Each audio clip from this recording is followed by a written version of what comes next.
আমি অনেক সময় বলি নাস্তিকরা কোরআন নিয়ে কথা বলে, নাস্তিকরা কোরআনের বিপক্ষে নানান ডায়লগ দেয়।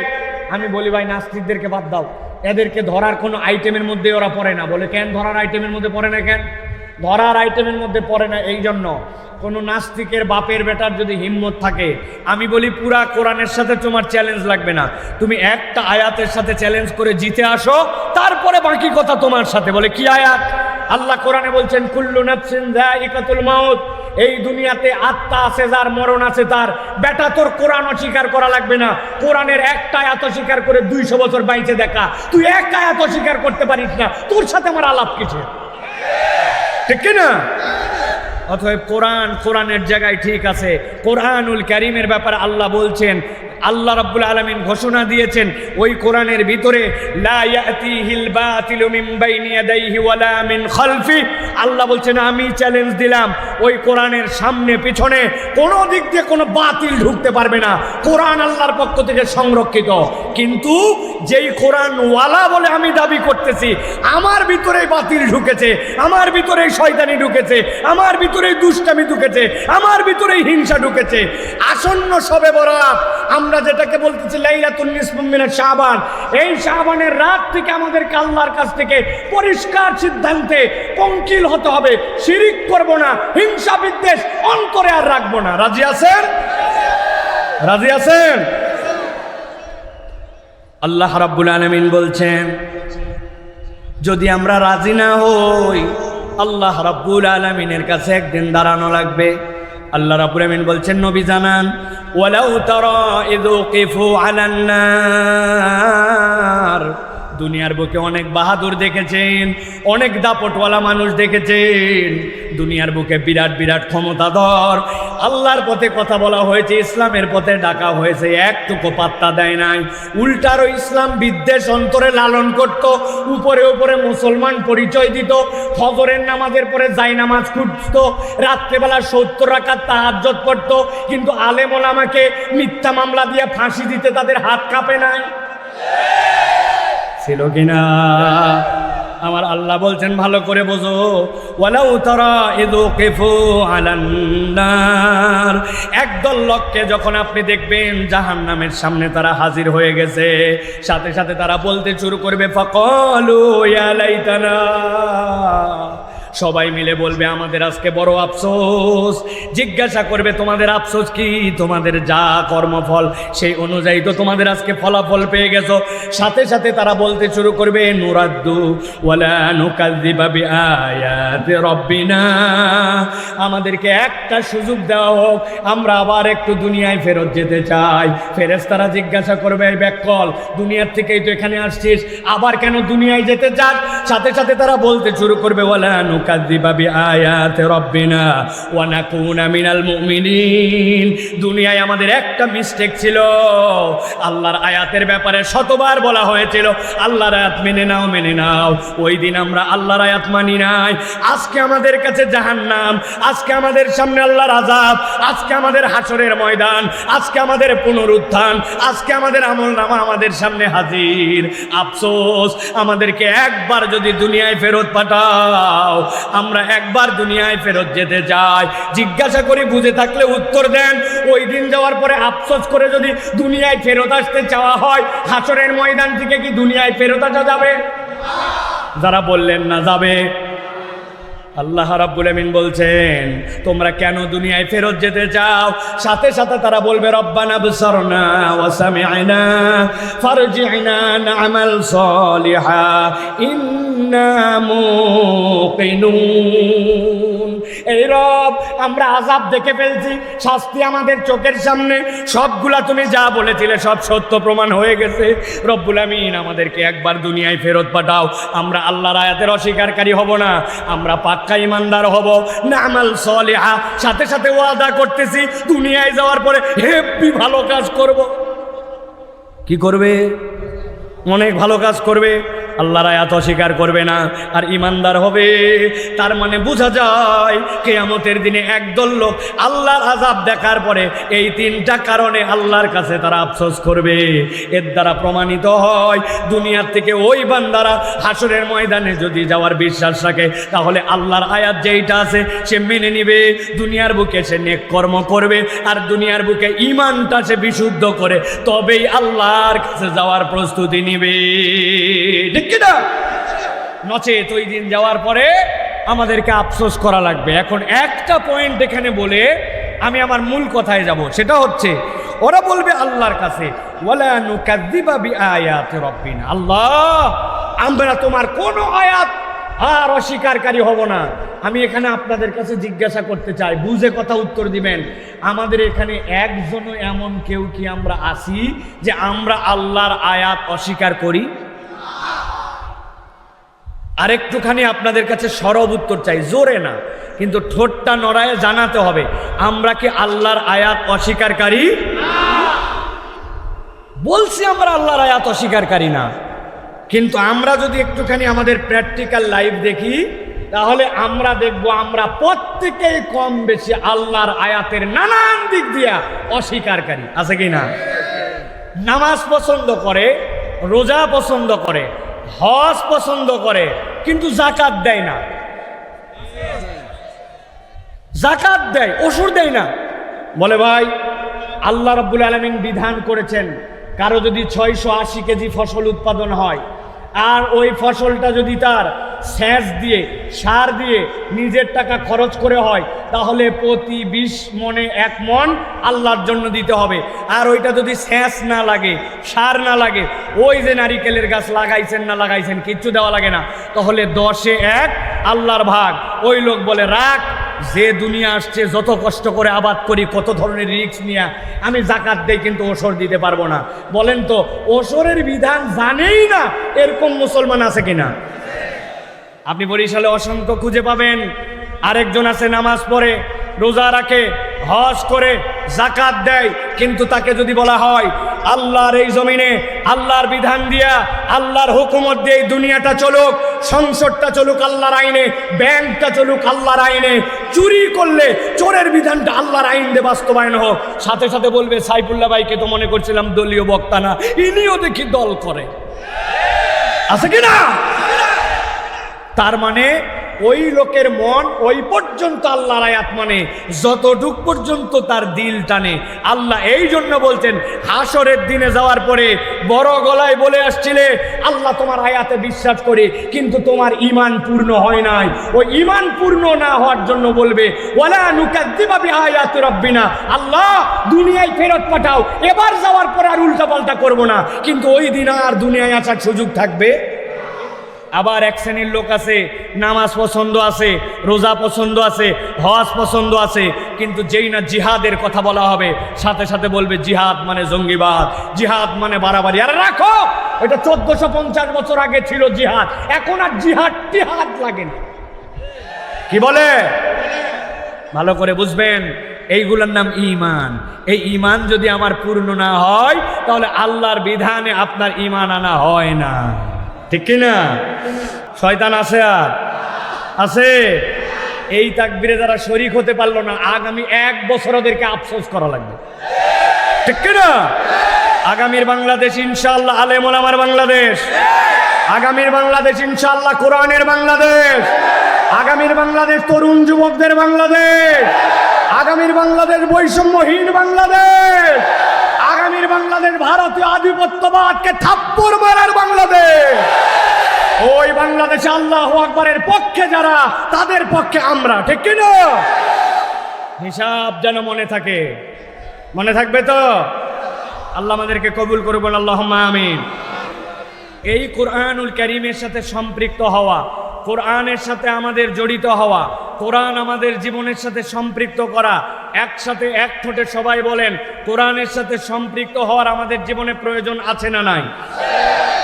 আছে, আমরা সকলেই জানি। কিন্তু যদি জিজ্ঞাসা করা হয় ভাই কোরআনের সাথে সম্পৃক্ত হওয়ার আসলে প্রয়োজন কি, কোরআন হাদিসের দলিল অনুযায়ী আপনার প্রয়োজনটা কি বলেন, তখন আমরা প্রপারলি এটার উত্তর দিতে পারি না। অনেক মুরব্বীরা বললেও আমাদের ইয়াংরা এটা হৃদয় থেকে ধারণ করে না। এই জন্য আমি আপনাদের কাছে আজকে সংক্ষিপ্ত সময়ে নির্ধারিত একটা প্রসঙ্গে কথা বলতে চাই। একটা মানুষের এই জীবনে কোরআনের সাথে সম্পৃক্ত হওয়ার সর্বনিম্ন কারণ হচ্ছে 5টা। কয়টা? একসাথে বলতে হবে, সর্বনিম্ন কোরআনের সাথে সম্পৃক্ত হওয়ার কারণ কয়টা? সবাই বলে নাই, এই জন্য সব হাতগুলা নিচে নামান, 5টা আঙ্গুল নিচে নামাবেন। আমি জিজ্ঞাসা করব কয়টা, একসাথে সমস্যারে উত্তর দিবেন 5টা। কোরআনের সাথে সম্পৃক্ত হওয়ার সর্বনিম্ন কারণ কয়টা? আরেকবার শেষ সুযোগ দিলাম, হাত নামান। কোরআনের সাথে সম্পৃক্ত হওয়ার সর্বনিম্ন কারণ কয়টা? মাশাআল্লাহ। এখন আমরা ধারাবাহিকভাবে একটা একটা করে দলিলের আলোকে শুনব এবং ওই অনুযায়ী আমাদের জীবনে ওইটাকে আমল করার নিয়ত করব। বলেন আল্লাহুম্মা আমিন। প্রিয় ভাইয়েরা, আল্লাহ রাব্বুল আলামিন কোরআনুল কারীমের মধ্যে বলছেন, মানব যাকে আমি আল্লাহ দুনিয়ার বুকে সৃষ্টি করলাম, ওই মানুষটা আল্লাহ রাব্বুল আলামিনের এমন এক সৃষ্টি, অন্য সৃষ্টির সাথে যার তুলনা নাই। বলবেন হুজুর এটা জানা কথা, কিন্তু এই জানা কথার ভিন্ন একটা ডাইমেনশন আছে। এই পৃথিবীতে আল্লাহর যাবতীয় সৃষ্টি 3 ভাগে বিভক্ত। একটা আল্লাহ রাব্বুল আলামিনের ক্ষণস্থায়ী সৃষ্টি, আরেকটা আল্লাহ রাব্বুল আলামিনের দীর্ঘস্থায়ী সৃষ্টি, আরেকটা আল্লাহ রাব্বুল আলামিনের চিরস্থায়ী সৃষ্টি। ক্ষণস্থায়ী সৃষ্টি মানে কি? আপনার সামনে মুরগিটা ডিম ফেটে বের হলো, আপনার গরুর বাছুর হলো, আপনার লাগানো পেঁপে গাছটা বড় হলো, আপনার লাগানো ধানটা বড় হলো, আপনার ছেড়ে দেওয়া পুকুরের পোনাগুলা বড় হয়ে বড় মাছ হলো, আবার খাইয়ে ফেললেন, গাছ কেটে ফেললেন, মুরগি জবাই দিয়ে দিলেন, শেষও হয়ে গেল। তাহলে আল্লাহর সৃষ্টি কিন্তু এইটা হচ্ছে ক্ষণস্থায়ী, আছে আবার আপনার চোখের সামনে হারায় যায়, ঠিক কিনা? আরেকটা সৃষ্টি হচ্ছে দীর্ঘস্থায়ী সৃষ্টি। ওই যে আসমান কবে সৃষ্টি হয়েছে জানি না, সূর্য জানি না, চন্দ্র জানি না, আলো বাতাস জানি না, সমুদ্র জানি না, কিন্তু এইগুলা না জানলেও এইগুলা আল্লাহ রাব্বুল আলামিন যখন সিংহায় ফুৎকার দেওয়াবেন তখন এইগুলা সবগুলা বিনষ্ট হয়ে যাবে, এইগুলা সব ধ্বংস হয়ে যাবে, ঠিক কিনা? এটা গেল তাহলে সৃষ্টি, কিন্তু এইটা দীর্ঘস্থায়ী। আর একটা সৃষ্টি হচ্ছে চিরস্থায়ী সৃষ্টি। সেটা কি? আল্লাহ রাব্বুল আলামিন রূহের জগতে জিজ্ঞাসা করেছিলেন, আলাস্তু বিরাব্বিকুম, আমি কি তোমাদের রব নই? আমরা বলেছিলাম হ্যাঁ আল্লাহ আপনি আমাদের রব। ওই রূহ যেটা শুরু হয়েছিল সেখান থেকে এরপরে রব্বুল আলামিন ওটাকে দেহর সাথে সম্পৃক্ত করেছিলেন, আবার দেহ ছেড়ে সে বেরিয়ে গিয়েছে, ইল্লিন অথবা সিজ্জিনে গেছে। এরপরে আবার যখন বাসি বাদাল মাউত, ওই কিয়ামতের পরের পুনরুত্থান, ওই সময় আবার দেহর সাথে ওই আল্লাহ রাব্বুল আলামিন রূহের সম্পর্ক করবেন। এরপরে আল্লাহ বলবেন এটা চিরস্থায়ী জান্নাত অথবা চিরস্থায়ী জাহান্নামের মধ্যে যাও। ওইটা কবে যে বিনষ্ট হবে আল্লাহ রাব্বুল আলামিন ছাড়া কেউ বলতে পারে না। তাহলে আপনার আমার রূহ আল্লাহ রাব্বুল আলামিনের নির্দেশে তামিল করবে, তবে আমরা জানি না ওর শেষ কবে। সেই হিসাবে আপনার আমার এই রূহটা হচ্ছে আল্লাহর অন্যতম একটা চিরস্থায়ী সৃষ্টি। মনে থাকবে তো? আল্লাহ রাব্বুল আলামিন বলছেন, এই যে আল্লাহ রাব্বুল আলামিন মানুষকে আল্লাহ অনন্য করলেন, সব সৃষ্টির থেকে আলাদা করলেন আল্লাহ রাব্বুল আলামিন। আল্লাহ বলছেন এই মানুষ যদি তার পথের দিশা খুঁজে পেতে চায় তাহলে কোরআনুল কারীম ছাড়া তার কোনো বিকল্প নাই। অতএব দুনিয়ার মানুষ যদি তার পথের দিশা এবং তার সঠিক পথ যদি একবার পেতে চায়, আল্লাহ বলছেন কোরআন ছাড়া যেখানেই যাবে সেখানেই তুমি ধোঁকা খাবে। একমাত্র কোরআন তোমাকে পথের দিশা দিতে পারে। এটা আমার কথা নয়, আল্লাহর কথা। আল্লাহ রাব্বুল আলামিন বলছেন, আলিফ লাম রা কিতাবুন আনজালনাহু ইলাইকা লিতুখরিজান নাসা মিনাজ যুলুমাতি ইলান নূর।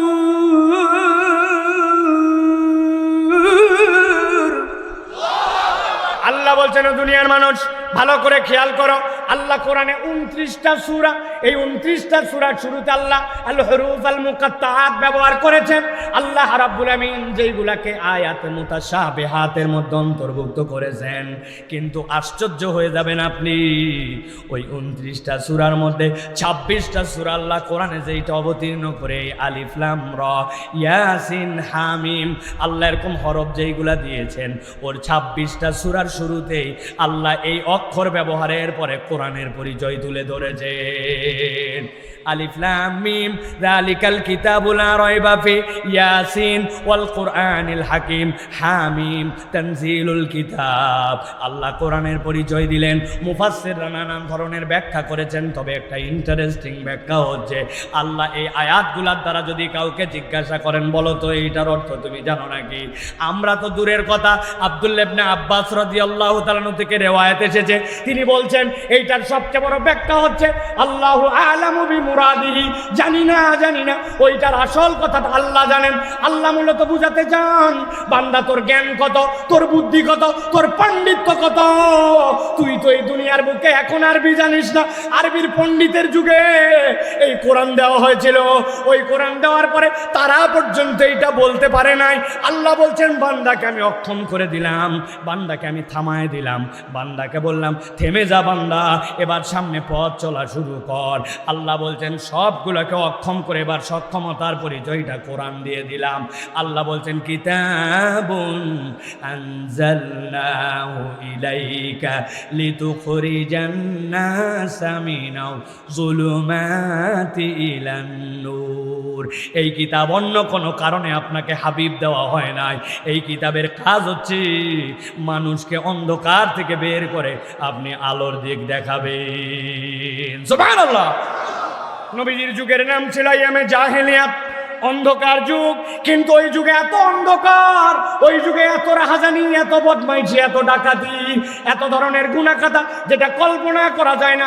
এক ব্যক্তি 100টা মানুষকে হত্যা করেছে, 100টা শিশু সন্তানকে হত্যা করেছে, কিন্তু আল্লাহ নবী সাল্লাল্লাহু আলাইহি সাল্লাম এইটা কোনো থিওরি দিয়ে যান নাই। মাত্র 23 বছরের ব্যবধানে আল্লাহ নবী নিজে আবার সাক্ষ্য দিয়ে গেলেন, খয়রুল উমুরি করনি সুম্মাল্লাযীনা ইয়ালুনাহুম সুম্মাল্লাযীনা ইয়ালুনাহুম। আমি নবী জানায় গেলাম যেই যুগ পরিবর্তন করলাম এই কোরআন দিয়া, যেই অন্ধকার থেকে আলোতে মানুষকে আনলাম, আমি আল্লাহ রাব্বুল আমিনের পক্ষ থেকে জেনে জানালাম এর থেকে ভালো কোনো যুগ আসে নাই, কিয়ামত পর্যন্ত আর এর থেকে ভালো যুগ আসা সম্ভব নয়। বুঝে থাকলে বলেন তো এই পরিবর্তনটা নবীজি সাল্লাল্লাহু আলাইহি সাল্লাম কোন কিতাব দিয়ে করেছিলেন? কোরআন, ঠিক তো? এবার জিজ্ঞাসা করবো আরো 2টা প্রশ্ন। যেই কোরআন আল্লাহ নবী সাল্লাল্লাহু আলাইহি সাল্লাম পরিবর্তন করেছিলেন, ওই কোরআনুল কারীম কি অবিকৃতভাবে আমাদের কাছে এখনো আছে? ইমানের প্রশ্ন আছে। 3 নম্বর জিজ্ঞাসা, কিয়ামত পর্যন্ত কি ওই কোরআন অবিকৃত থাকবে নাকি বিকৃত হবে? কোরআন অবিকৃতভাবে থাকবে, এখনো আছে, আল্লাহ নবী সাল্লাল্লাহু আলাইহি ওয়াসাল্লামের কাছে ছিল। তাহলে আপনাকে ঈমান আনতে হবে যে আমরা যদি আমাদের পথের দিশা খুঁজে পেতে চাই, আমরা যদি আলোর পথ দেখতে চাই, কোরআনুল কারীমের কোনো বিকল্প নাই, ঠিক না? তবে একটা কথা আছে এই জায়গায়, হুজুর কোরআন তো আছে, কোরআনের আলোচনাও তো আছে, শুনে যাচ্ছি আমরা, কিন্তু আমাদের জীবনে পরিবর্তন হয় না কেন? জিজ্ঞাসা আসেনি ভাই? আমি একটা উদাহরণ দেব ইন্টারেস্টিং, তারপরে আমি এখানে ঢুকবো আয়াতের মধ্যে, ভালো করে খেয়াল করেন। আমি একবার ঢাকার থেকে ঝিনাইদহ মাহফিলে যাচ্ছি। ঝিনাইদহ মাহফিলে যাওয়ার সময় তখনও পদ্মা সেতু হয় নাই। আমি ঢাকার থেকে মানিকগঞ্জের উপর দিয়া পদ্মা নদী পার করে এরপরে ফরিদপুর রাজবাড়ি দিয়ে এরপরে আমি যাব হচ্ছে ঝিনাইদহ। আপনারা বরিশালের মানুষ, আপনাদেরকে বোঝানো লাগবে না, আপনারা জীবনে ফেরিতে উঠছেন ভাই, ফেরি ফেরি, আরে ফেরি তো আপনাদের বাহন ছিল, ঠিক না? 60টা ফেরি পার দিয়ে মাহফিল আমি করছি, মনে আছে আমার। পটুয়াখালী গেছি 7 ফেরি। এখন আমি ওই যে ফেরির মধ্যে গেছি, আসরের ওয়াক্ত হয়ে গেছে, নামাজ আমার পড়া হয় নাই, লাভ দিয়ে নেমে গাড়ির থেকে, আপনারা জানেন ফেরির ছাদের মধ্যে দেওয়া থাকে হচ্ছে নামাজের জায়গা, কিনা? লাভ দিয়ে উঠে চলে গেছি ফেরির ছাদে।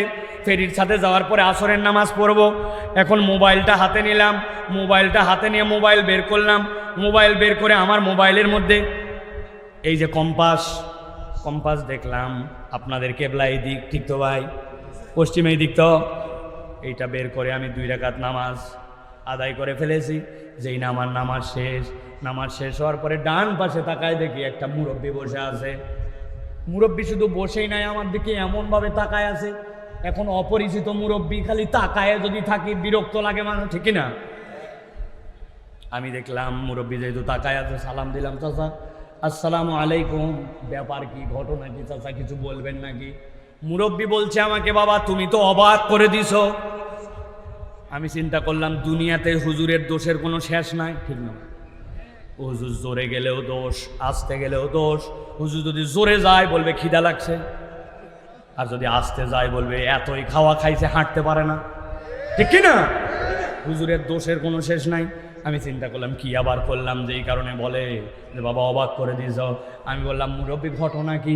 বলছে বাবা তুমি এখানে আসার আগেই আমিও নামাজের জন্য উপরে উঠছিলাম, ওঠার পরে আমি একজনকে জিজ্ঞাসা করলাম, এ বাবা কিবলা কোন দিক? আমাকে মুরব্বী বলল এই দিক। চিন্তা করলাম কিবলা এই দিকে, সন্দেহ সন্দেহ লাগে। আরেকজনের কাছে জিজ্ঞাসা করলাম কিবলা কোন দিক, সাথে সাথে বললো এই দিক। চিন্তা করলাম 10 সেকেন্ডের মধ্যে কেবলা এদিক থেকে এদিক হয় কেমন?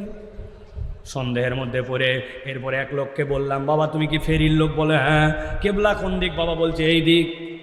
চিন্তা করলাম যা আছে কপালে, ওয়াক্ত চলে যায়, 2 দিকের মধ্যে অন্তত মধ্যে দেখাইছে এই দিকেই নামাজটা পড়ে ফেলি।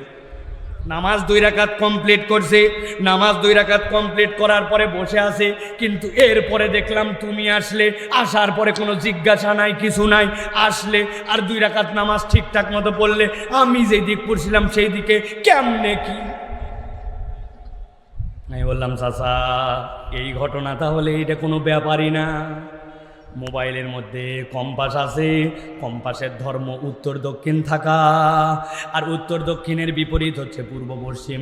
আমরা খানায় কাবার থেকে পূর্ব দিকে, এই জন্য আমরা পশ্চিম দিকে মুখ ফিরাই। আসলে আমাদের কেবলা পশ্চিম নয়, আমাদের কেবলা কাবা, কিন্তু দিকটা হচ্ছে কেবলার আমাদের দেশ থেকে পশ্চিম। ওইটা দেখে আমি আমার নামাজ ঠিক করে ফেলছি। মুরব্বী বলতেছে আশ্চর্য ব্যাপার বাবা, আমিও তো সারা দেশ সফর করে বেড়াই, আমাকে কি ওইটা একটু ম্যানেজ করে ঠিকঠাক করে দেওয়া যাবে নাকি? আমি চিন্তা করলাম সোয়াব কামানোর একটা চান্স পাইছে। আদাল্লু আলাল খায়রি কাফাইলিহি, আমি যদি একবার ওই লোককে ইনস্টল করে ওইটা উঠায় দেই তাইলেই তো আমি সোয়াব পাবো। মুরব্বী নামাজ পড়বে, আমি সোয়াব। আমি বললাম চাচা কোনো ব্যাপার না, খালি আপনার মোবাইলটা দেন। আমার মোবাইলের মধ্যে হটস্পট আছে, ইন্টারনেট আছে, যেমনে করা লাগে 2 মিনিটের মধ্যে ঠিক করে আপনারে দিয়ে দিচ্ছি, দেখায় দিচ্ছি কেমনে ব্যবহার করা লাগে। আপনি এরপরে খালি হাতে নেবেন, দেখবেন আর নামাজ পড়বেন। মুরব্বী আনন্দে গদগদ হয়ে উনার পকেটেতে মোবাইল বাইর করে আমার হাতে ধরায় দিছে। আগে হয়েছে মুরব্বী অবাক, মোবাইল পায়ে আমি অবাক। হাতে নিয়ে দেখি নোকিয়া 3220।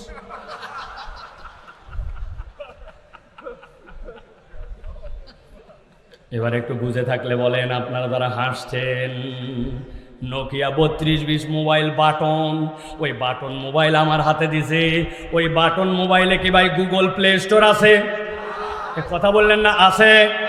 ওর মধ্যে কি কোনো অ্যাপস ইনস্টল করা যাবে? ভালো করে বোঝেন, এমনি এমনি উদাহরণ দেই নাই। আল্লাহ বলছেন এই কোরআন হচ্ছে তোমার জন্য পথের দিশা, কিন্তু কাজ করে না কেন? আল্লাহ বলছেন ইয়াহদি বিহিল্লাহু মান ইত্তাবা রিদওয়ানাহু সুবুলাস সালাম ওয়া ইখরিজুহুম মিনাজ যুলুমাতি ইলান নূর। রাস্তা তোমার সামনে অনেকগুলা থাকবে, কিন্তু তোমাকে স্বপ্রণোদিত হয়ে সিদ্ধান্ত নিতে হবে। কোরআন কেবল শুনবো না, বরং ওই কোরআনটা আমার জীবনে পথের দিশা হিসাবে মেনে নিব।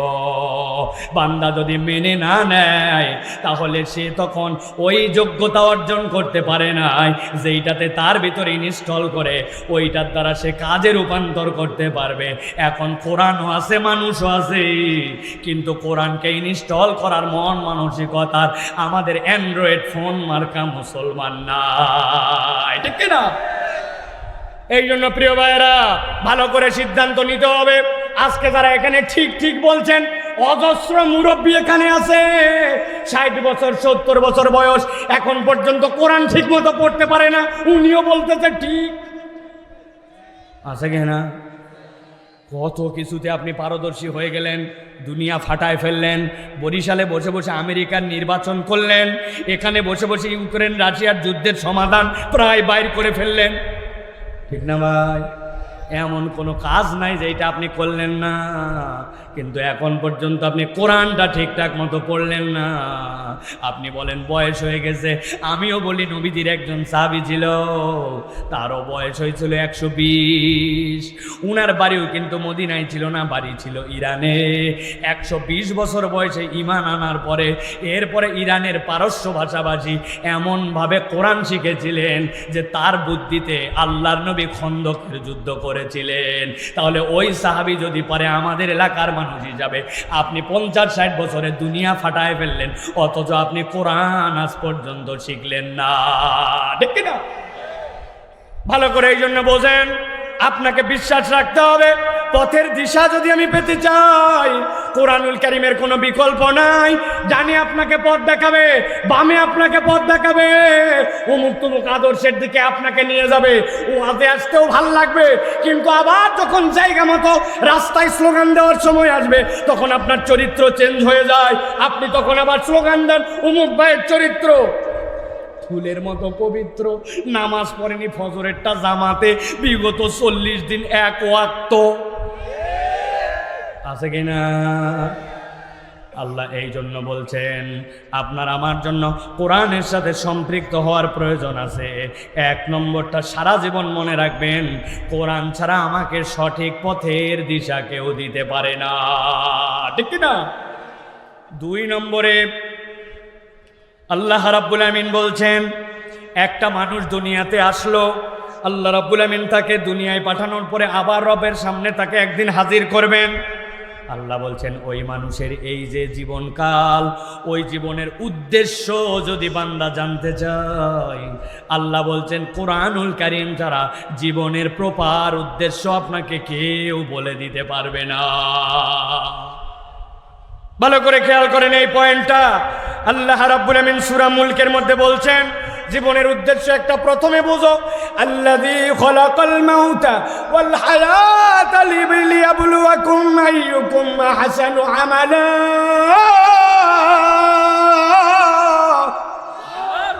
আল্লাহ বলছেন ও দুনিয়ার মানুষ, আগে বুঝো এটার মানে কি বলছে আমি আল্লাহ। আল্লাহ বলছেন আল্লাযী খলাকাল মাউতা, আল্লাহ আগে হায়াত বলেন নাই। আল্লাহ বলছেন আমি আগে বললাম, আমি আগে তোমার মৃত্যু সৃষ্টি করি, তারপরে সেখান থেকে আমি জীবন দিতে পারি। আল্লাহু আকবার। এইটাই হচ্ছে পৃথিবীর শ্রেষ্ঠ মীমাংসিত সত্য কথা।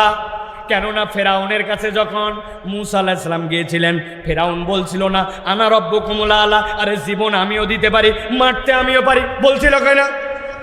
নিয়ে আসো একটা আসামি, নিয়ে আসো আমার সামনে, নিয়ে আসো। কোন আসামি? আজকে রাত্রে যেই বেটার ফাঁসি হবে ওইটারে আন, ডিক্লেয়ার হয়ে গেছে যেটার।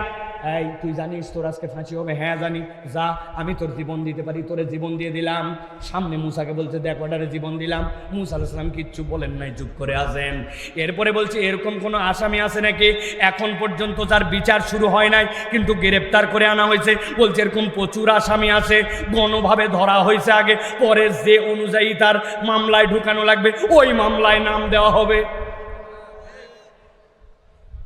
নিয়ে আসছে একটারে, বলছে তোর অপরাধ, বলে কোনো অপরাধই জানি না। হাতে একটা তলোয়ার, এক কোপ দিয়ে কল্লাতে ধর নামাই দিছি। যদি না ধর নেমে গেছি, মূসা দেখো একটারে মুক্ত করলাম, একটারে আবার আমি জীবন দিলাম, একটারে মেরে ফেললাম, আমি পারি না মানে।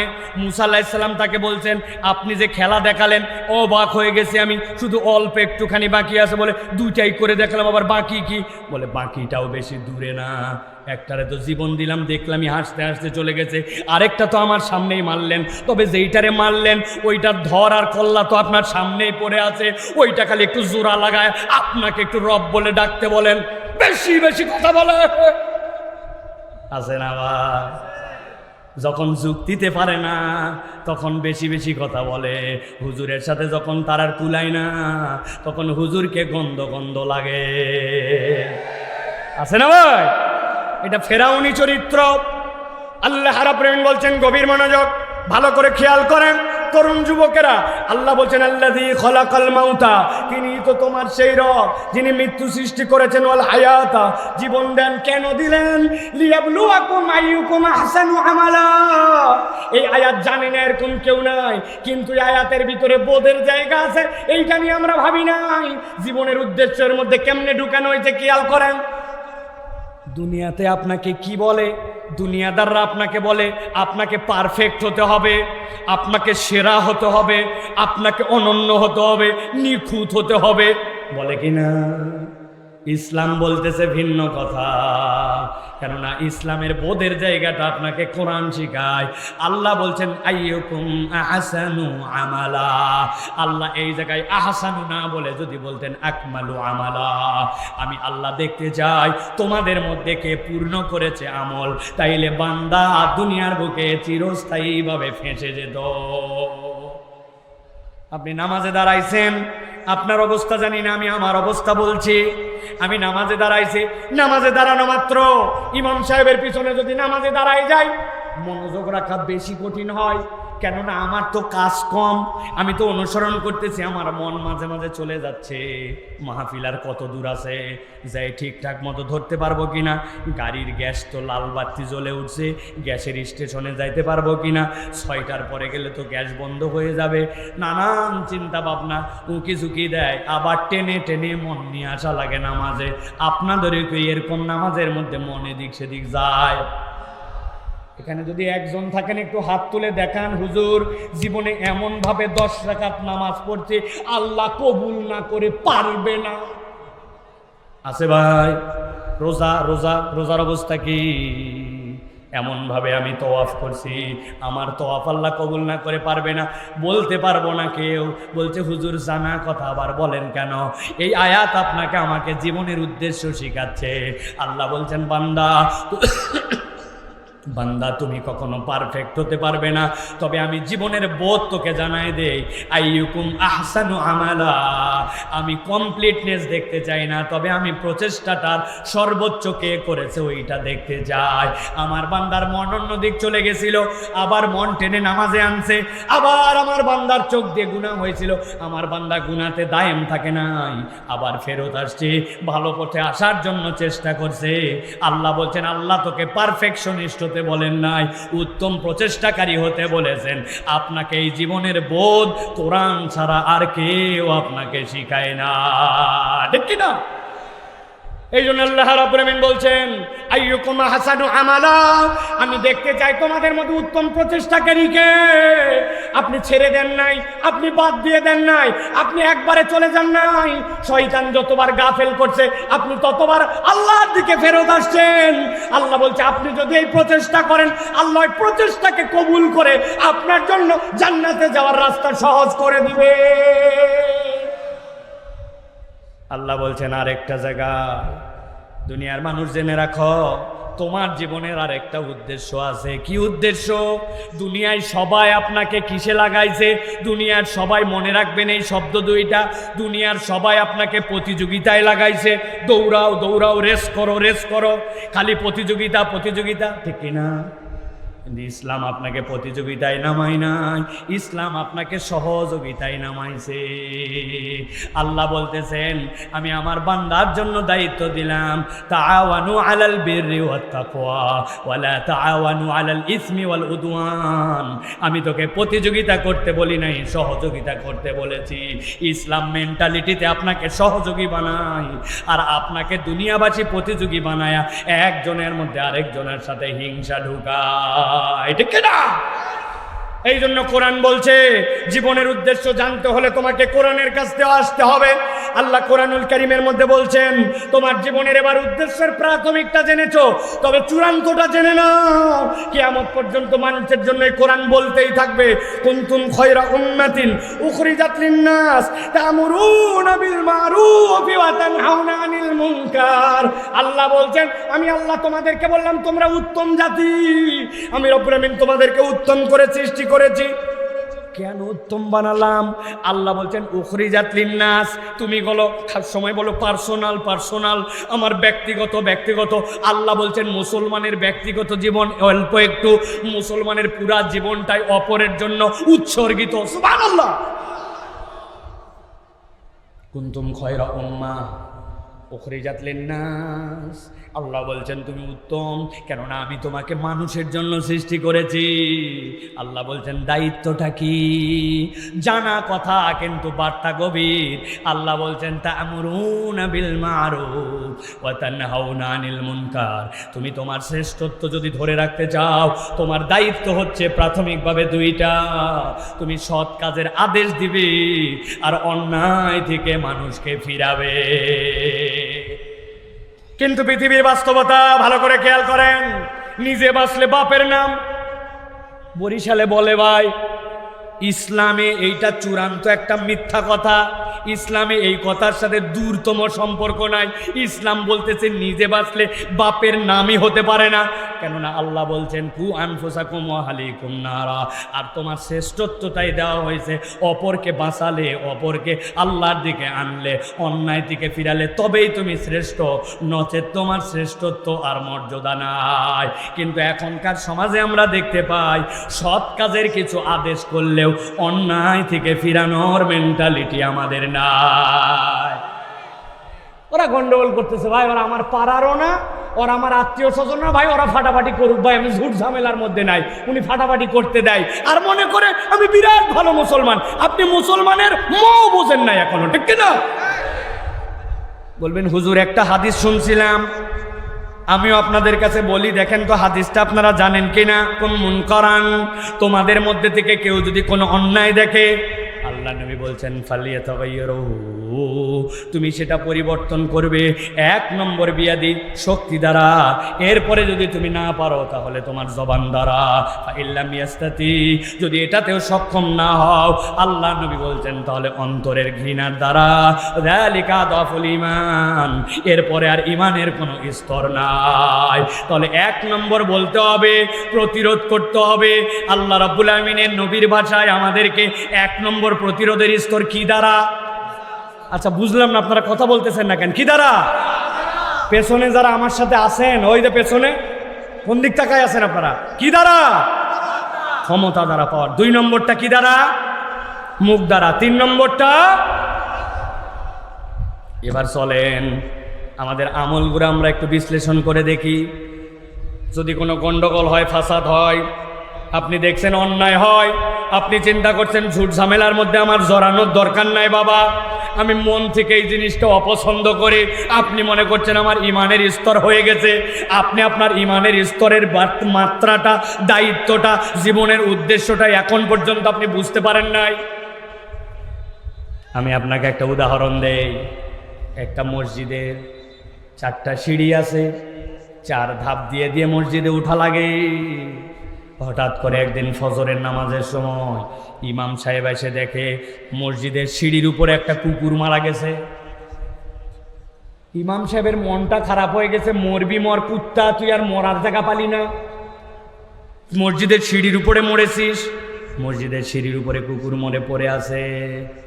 ইমাম সাহেব স্যান্ডেল দূরে রেখে লাফ দিয়ে সিঁড়ি পার করে মসজিদে গেছে। মুয়াজ্জিন লাফ দিয়ে সিঁড়ি দিয়ে মসজিদে গেছে। কিছু মুসল্লি যারা আসছে সবাই লাফ দিয়ে দিয়া মসজিদে ঢুকছে। ইমাম সাহেব ফজরের নামাজের পরে বলছে আপনারা সবাই বসবেন, দেখেছেন তো মসজিদে কুত্তা মরছে সিঁড়িতে, কুত্তা সরানোর জন্য ফজরের পর একটা দোয়া হবে। হুজুর ফজরের নামাজের পর দোয়া করছে, আল্লাহ এতগুলা ফজরের নামাজের মুসল্লি নিয়া তোমার শাহী দরবারে হাত তুলেছে, আল্লাহ মসজিদের সামনে একটা কুত্তা মরছে, মেহেরবানি করে আল্লাহ মরা কুত্তাটা তুমি সরাও। বলে তোলে দোয়া শেষ। ওই দিন আবার ভীষণ রোদ উঠে কুত্তার পেট ফুলে জোহরের আগদে আগদে কোনা একটু ফুটা হইয়া এমন গন্ধ বাড়াইছে। ওই সময় তো তাও নাক ধরা লাগে নাই। এখন ওই কুত্তা দেখে সবাই আস্তাগফিরুল্লাহ, নাক ধরে আস্তাগফিরুল্লাহ, কুত্তা খারাপ, কুত্তা গন্ধ, নাক ধরে ধরে লাফ দিয়ে দিয়ে মসজিদে গেছে। হুজুর চিন্তা করছে সকালে যে দোয়া হয়েছে ওই দোয়ায় তো তবারক ছিল না, এই জন্য বোধহয় কাম হয় নাই। হুজুর ঘোষণা যদি দেয় আসরের সময় সবাই আসবেন, কুত্তা সরানোর জন্য বিরিয়ানি দিয়ে দোয়া হবে। আসর হতে হতে মসজিদে নামাজ ঢোকার জন্য পরিবেশ নষ্ট হয়ে যেতে পারে। এখন আপনি যদি বলেন কুত্তা খারাপ, খারাপ তো ঠিক আছে, গন্ধ নাকে লাগে, নাকও ধরছেন, আস্তাগফিরুল্লাহ পড়ছেন, কাজ হবে না। আপনার আমল কি হবে? আপনার আমল হবে যেই বেটা কুত্তা সরানোর দায়িত্বশীল, আপনি সভাপতিকে ফোন দিয়েছেন, সেক্রেটারিকে, এই কুত্তাটা সরানোর ব্যবস্থা করেন। উনি সরানোর জন্য চেষ্টা করার জন্য পৌরসভায় ফোন দিবে, দিয়া বলবে জোহর পার হয়ে গেল, তুমি না আমার এলাকায় নির্বাচন করে কমিশনার হয়েছিলাম, মিয়া আগামীতে আইসো, খবর আছে তোমার, তাড়াতাড়ি কুত্তা সরানোর জন্য চেষ্টা করো। ওই মিউনিসিপ্যালিটিকে সুইপার আসবে, সুইপার ওইটাকে সরাবে, যার মুখ দিয়ে বলার সে বলবে, যার ওইটার সাথে নৈতিকভাবে সমর্থন দেওয়ার দিবে। আর যেই ব্যক্তিরা এইটাও পারে না তারাও হুজুরকে বলবে, হুজুর এইটার জন্য আপনি স্টেপ নেন। আপনি ওইটার জন্য কিছুই বলেন নাই, কিছুই করেন নাই, শুরুর থেকেই আস্তাগফিরুল্লাহ শুরু করছেন। ওই আস্তাগফিরুল্লাহর কারণে নামাজ পড়াও এক সময় বন্ধ হয়ে যেতে পারে। অতএব ভালো করে বুঝে নেন, জীবনের উদ্দেশ্য আল্লাহ শিখিয়েছেন। আল্লাহ বলছেন কুনতুম খায়রা উম্মাহ উখরিজাত লিন-নাস তা'মুরুনা বিল মা'রুফ ওয়া তানহাউনা আনিল মুনকার। তুমি তোমার উত্তমতা যদি ধরে রাখতে চাও, সৎ কাজের আদেশ দেওয়া লাগবে, অন্যায় থেকে তোমাকে ফিরানো লাগবে, নচেত তুমি তোমার জীবনের উদ্দেশ্য বুঝো নাই। ঠিক কি না? এখানে হাদিসের আরেকটু ব্যাখ্যা আছে, বলে দেই। আমি অন্তর দিয়ে ঘৃণা করি কোনো একটা কাজ, আমি সমর্থন করি না, কিন্তু আপনি কি সারা জীবন অন্তর দিয়ে ঘৃণা করবেন না? হাদিসের ব্যাখ্যা মুহাদ্দিস যারা আলেম উলামা আছেন তাদের কাছ থেকে যে বুঝ করে নেবেন। ওই হাদিসের ব্যাখ্যা হচ্ছে ওয়াযালিকা আদাফুল ঈমান। কিন্তু ইমানদার কখন ইমানের সর্বনিম্ন স্তরে থাকতে পারে না। ওই ইমানদার কি করবে? কোনো একটা অন্যায় বেটা প্রতিবাদ করতে পারে না, বলতে পারে না, ঘৃণা করে। কিন্তু ইমানদারের দায়িত্ব, আমি এইটা ঘৃণা করি, সমাজে খুঁজে বার করছি, হ্যাঁ এই লোকও ঘৃণা করে, উনিও ঘৃণা করে, উনি করে, উনি করে, আস্তে আস্তে করে কারা কারা ঘৃণা করে 10 জন লোক খুঁজে বের করছে। পরে 10 জনে আবার পাওয়ার শুরু হয়েছে। এবার পেছন দিক থেকে 10 জন যেহেতু আমরা ঘৃণা করি, তাহলে 10 জন মিলে এবার বলতে শুরু করছে, এবার খুঁজতে শুরু করছে কারা কারা বলার পক্ষের লোক আছে। উমুকে বলে, তুমুকে বলে, এরকম করে 50 জন বলার লোক এবার হাজির হয়েছে। এবার তারা পাওয়ার ক্রিয়েট করবে, সারা জীবন খালি ঘৃণা করি বলে বসে থাকবে না। ঠিক না?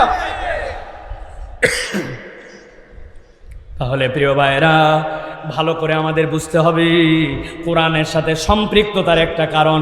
জীবনের উদ্দেশ্য যদি জানতে চাই, কোরআনুল কারীম ছাড়া আমাদের উপায় নাই। ঠিক না?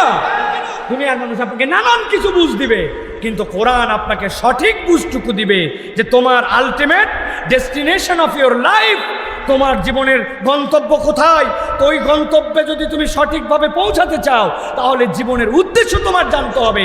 আরে মিয়া, তুমি তোমার জীবনের উদ্দেশ্য বানাইছো কামাই করা, তুমি তোমার জীবনের উদ্দেশ্য বানাইছো খেলাধুলা, বিসিএস না, এইগুলা জীবনের একটা পার্ট, কিন্তু জীবনের আসল উদ্দেশ্য হচ্ছে আল্লাহর সামনে দাঁড়ানোর মতো নিজেকে তৈরি করা। ঠিক কিনা?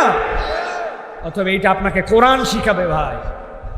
কোরআন ছাড়া আপনি আদর্শ কারো কাছে পাবেন না। 3 নম্বরে আল্লাহ রাব্বুল আমিন বলছেন, জীবনে যদি আপনি সততার অনুভব খুঁজে পেতে চান, কোরআনুল কারীম ছাড়া আপনার কোনো বিকল্প নাই। আল্লাহ কোরআনে বলছেন, আল্লাযীনা ইউমিনুনা বিল গায়ব ওয়া ইয়াকিমুনাস সালাতা ওয়া মিম্মা রাযাকনাহুম ইউনফিকুন। আল্লাহ বলছেন, বান্দা জেনে রাখো, তোমাদের মধ্যে থেকে যারা গায়েবে বিশ্বাস করে, সালাত আদায় করে, আর তাকে দেওয়া রিজিকটা আল্লাহর জন্য খরচ করে, আল্লাহ বলছেন এই মানুষগুলা আল্লাহর কাছে এমন একটা লেভেলে যায়, এই মানুষগুলা অন্তরের মধ্যে সত্যতা আর সততার অনুভব বান্দা খুঁজে পায়। সুবহানাল্লাহ। পরিচিত আয়াত, কিন্তু আয়াতে কারিমার মধ্যে আল্লাহ রাব্বুল আমিন অনেকগুলা বার্তা ঢুকাইছেন, আমি সবগুলা বলতে পারবো না। ভালো করে খেয়াল করেন, আল্লাহ রাব্বুল আমিন বলছেন, ওয়া মিম্মা রাযাকনাহুম ইউনফিকুন। আল্লাহ বলছেন, ওয়া মিম্মা, যা কিছু আমি দিয়েছি, রাযাকনা, আমার পক্ষ থেকে রিজিক, হুম, তাদেরকে, ইউনফিকুন, তারা সেখান থেকে ব্যয় করে। তাহলে আল্লাহ রাব্বুল আমিন নিজে ঘোষণা দিচ্ছেন তিনি আপনার আমার রিজিক দাতা। আল্লাহ বলছেন সেখান থেকে ব্যয় করে, যে সে অন্তরের মধ্যে এইটার মধ্যে সততার অনুভব পায়। কিন্তু আপনি আমি তো বলি আমার কামাই, আমার ক্ষেত, আমার সংসার, আমার উপার্জন। তাহলে আল্লাহ বলেন আমি যে রিজিক দিলাম, এই বোধের জায়গাটা আপনাকে কে শিখায়? নাই। আমি অনেক জায়গায় উদাহরণ দেই, আপনার কাছে ছোট্ট একটা উদাহরণ দেই। বরিশালের মানুষ বলেন তো ভাই, আমরা যে ধান লাগাই, ক্ষেত লাগাই, আপনাদের এলাকায় কি আপনারা ধান নিয়ে ক্ষেতের মধ্যে এরকম করে ছিটায় দেন আর আপনার এলাকায় ধান হয়ে যায়? কথা বলেন। কি করেন?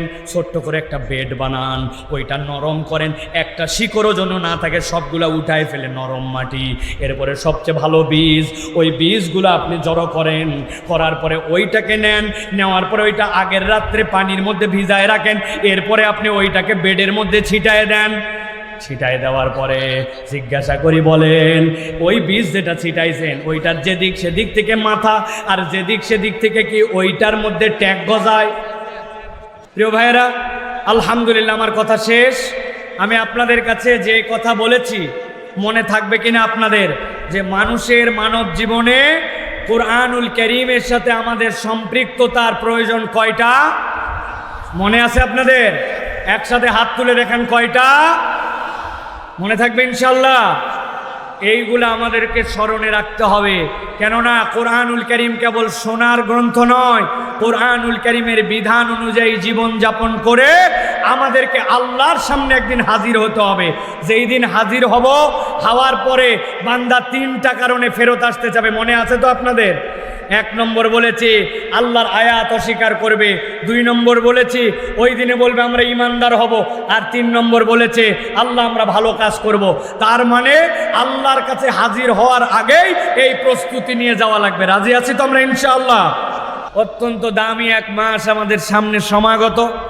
সেই মাসের পূর্ব মুহূর্তে আরও একটা দামি রাত আমাদের সামনে সমাগত, লাইলাতুন নিসফি মিন শাবান। যেই শাবানের মধ্য রজনীতে আল্লাহ নবী সাল্লাল্লাহু আলাইহি সাল্লাম বলছেন, আল্লাহ রাব্বুল আলামিন প্রথম আসমানে নেমে আসেন, আর আল্লাহ তার বান্দাদেরকে মাফ করে দেন যদি তাদের মধ্যে 2টা অপরাধ না থাকে। কয়টা?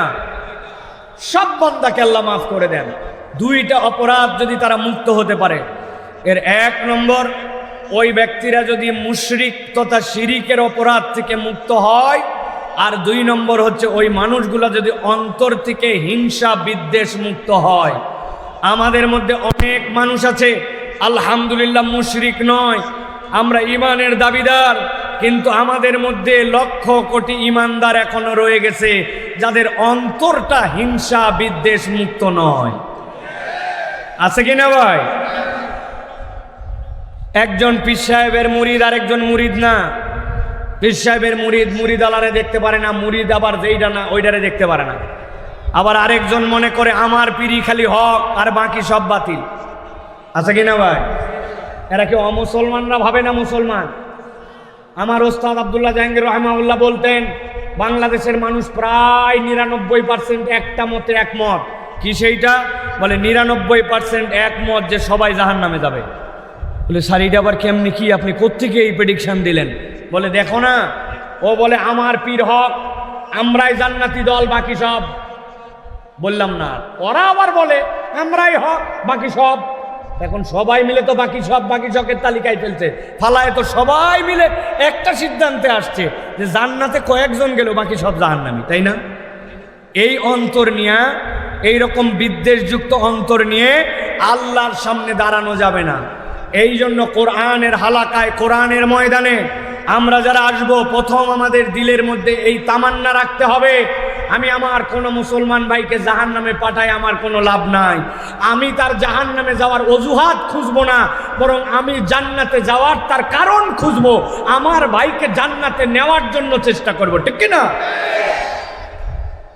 আজকের বাংলাদেশে আমরা যেখানে যাই, মানুষ আমাদের কাছে একটাই কথা জিজ্ঞাসা করে, হুজুর ওলামায়ে কেরাম কি সবাই এক জায়গায় আসবে? সব ইসলামী দল কি এক প্ল্যাটফর্মে আসবে? আমরা কি সবাই মিলে ইসলামের পক্ষে টোটাফাটা ভুল ভ্রান্তি দূর করে একসাথে চলতে পারবো? মানুষ বড় আশা করে আমাদের দিকে তাকায় আছে, অথচ আমরা যারা ইসলামকে লালন করি, আমরা এখন পর্যন্ত মানুষের কাছে আশার বার্তাটা দিতে পারছি না। ঠিক কিনা? এই জন্য আসেন না, আমরা আমাদের সীমিত দলভেদ, মতভেদ, তরিকাভেদ, গোষ্ঠীভেদ এইগুলার এইগুলাকে আমরা উপেক্ষা করে ইসলামকে আমরা সর্বোচ্চ জায়গায় প্রায়োরিটি দিয়ে টোটা ফাটা ভুল ভ্রান্তি ইখতিলাফি ফুরুই এইগুলা বাদ দিয়ে আমরা আগামীর বাংলাদেশে ইসলাম যেন বিজয়ী হয় সেটার জন্য আমাদেরকে কর্মী হিসাবে কাজ করতে হবে, ঠিক কি না? প্রিয় ভাইয়েরা, আল্লাহ আমাদেরকে সেই দিকে যাওয়ার মতো তৌফিক দান করেন, বলেন আল্লাহুম্মা আমিন। প্রিয় ভাইয়েরা, এই দুনিয়ার জীবন যখন শেষ হবে, এই দুনিয়ার জীবন শেষ হওয়ার পরে আমাদেরকে আল্লাহর সামনে একদিন দাঁড়াতেই হবে, ঠিক কিনা? কথা বুঝলে বলেন, আমাদেরকে আল্লাহর সামনে দাঁড়াতে হবে কিনা? ও ভাই, আমি বললেও হবে, না বললেও হবে। আল্লাহ আমাদেরকে বুঝার তৌফিক দান করে, বলেন আল্লাহুম্মা আমিন। আল্লাহ আমাদের আজকের আশা বসাকে কবুল করেন, বলেন আল্লাহুম্মা আমিন। আজকের এই অনন্য আয়োজন বাস্তবায়নে যারা অক্লান্ত পরিশ্রম করেছেন, আল্লাহ সকলের পরিশ্রমকে কবুল ও মঞ্জুর করে নেন, বলেন আল্লাহুম্মা আমিন। হাযা মা ইনদি ওয়াল ইলমু ইনদাল্লাহ। সুবহানাকাল্লাহুম্মা বিহামদিকা আশহাদু আল্লা ইলাহা ইল্লা আনতা আস্তাগফিরুকা ওয়া আতুবু ইলাইক। ওয়াসসালামু আলাইকুম ওয়া রাহমাতুল্লাহি ওয়া বারাকাতুহু।